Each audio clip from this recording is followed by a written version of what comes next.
नमस्कार फ्रेंड्स। हृदय रोग की बात आती है तो हम खराब कोलेस्ट्रॉल की बात करते हैं। कोलेस्ट्रॉल प्राणीजन्य प्रोडक्ट्स में से मिलता है, जैसे कि non vegetarian diet, milk products वगैरह में से मिलता है। तो जो वेज में से जो मिलता है ट्राइग्लिसराइड एक इतना ही पावरफुल इम्पैक्ट है उसका हृदय रोग को एग्रीवेट करने में, हार्ट अटैक लाने में, स्ट्रोक लाने में। जिसका ट्राइग्लिसराइड ज़्यादा होगा, वेजिटेरियन लोग ऑयल ज़्यादा खाते हैं, बटर, चीज़, ऐसा खुराक ज़्यादा लेते हैं, सेडेंट्री लाइफ जीते हैं, उनका ओबेसिटी होती है तो उनका ट्राइग्लिसराइड ज़्यादा होता है। जिसको मेटाबॉलिक सिंड्रोम होता है, इसमें हाइपरटेंशन होता है, ओबेसिटी होती है, ओबेस होता है पर्सन, ओवरवेट होता है, HDL कम होता है और ट्राइग्लिसराइड ज़्यादा होता है। तो ऐसे पेशेंट्स में हार्ट अटैक के चांस और स्ट्रोक के चांस बहुत बढ़ जाते हैं। तो ट्राइग्लिसराइड ये वेजिटेरियन सोर्स से मिलता है, लेकिन उसको कंट्रोल करना बहुत ज़रूरी है, क्योंकि वो LDL कोलेस्ट्रॉल के जितना ही खतरनाक है। तो इसको कंट्रोल करने के लिए आपको जो आपका ब्लड प्रेशर हाई रहता है, आपको डायबिटीज़ है और साथ में ट्राइग्लिसराइड ज़्यादा आता है और HDL कम है, ओबेसिटी है, आपको आप सेडेंटरी लाइफ जीते हो, तो आपको ट्राइग्लिसराइड पे को कम करने पे फोकस देना चाहिए। और आपको एक चीज़ पूरा ध्यान रखना चाहिए कि उसको कम कैसे करें। तो आप वॉकिंग कर सकते हैं, एरोबिक एक्सरसाइज कर सकते हैं, जिससे एक्सरसाइज से ट्राइग्लिसराइड कम होता है। पर डे 30 मिनट्स का टारगेट रख के चलिए भूखा पेट, तो ट्राइग्लिसराइड आपका कम होगा। अथवा साइकिलिंग कर सकते हैं, स्विमिंग कर सकते हैं। दूसरा, आप डाइट में fried food, processed food, trans fatty acid rich products like pizza और बेकरी प्रोडक्ट्स सब बंद कर दीजिए। और शुगरी आइटम जैसे कोल्ड ड्रिंक, सोडा सब बंद कर दीजिए, स्वीट्स बंद कर दीजिए। तो ये एक बड़ा फैक्टर है ट्राइग्लिसराइड को कम करने के लिए। फिर आता है आपका वेट कम करने के लिए। उसके लिए आप प्लांट बेस्ड डाइट को एडोप्ट करिए, हाई फाइबर डाइट को एडोप्ट करिए, और जो सिंथेटिक चीज़ें हैं खाने में उसको आप बंद कर दीजिए। शुगरी प्रोडक्ट टोटली बंद कर दीजिए।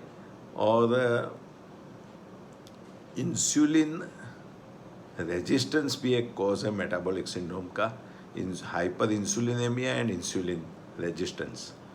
तो आप एक बार अपना फास्टिंग प्लाज्मा इंसुलिन भी चेक करवा सकते हैं, वो भी एक कारण हो सकता है ट्राइग्लिसराइड को हाई करने का। सेकेंडरी थिंग, आप ट्राइग्लिसराइड को लाइफस्टाइल से कंट्रोल करोगे, साथ साथ में उसकी दवाई भी आती है।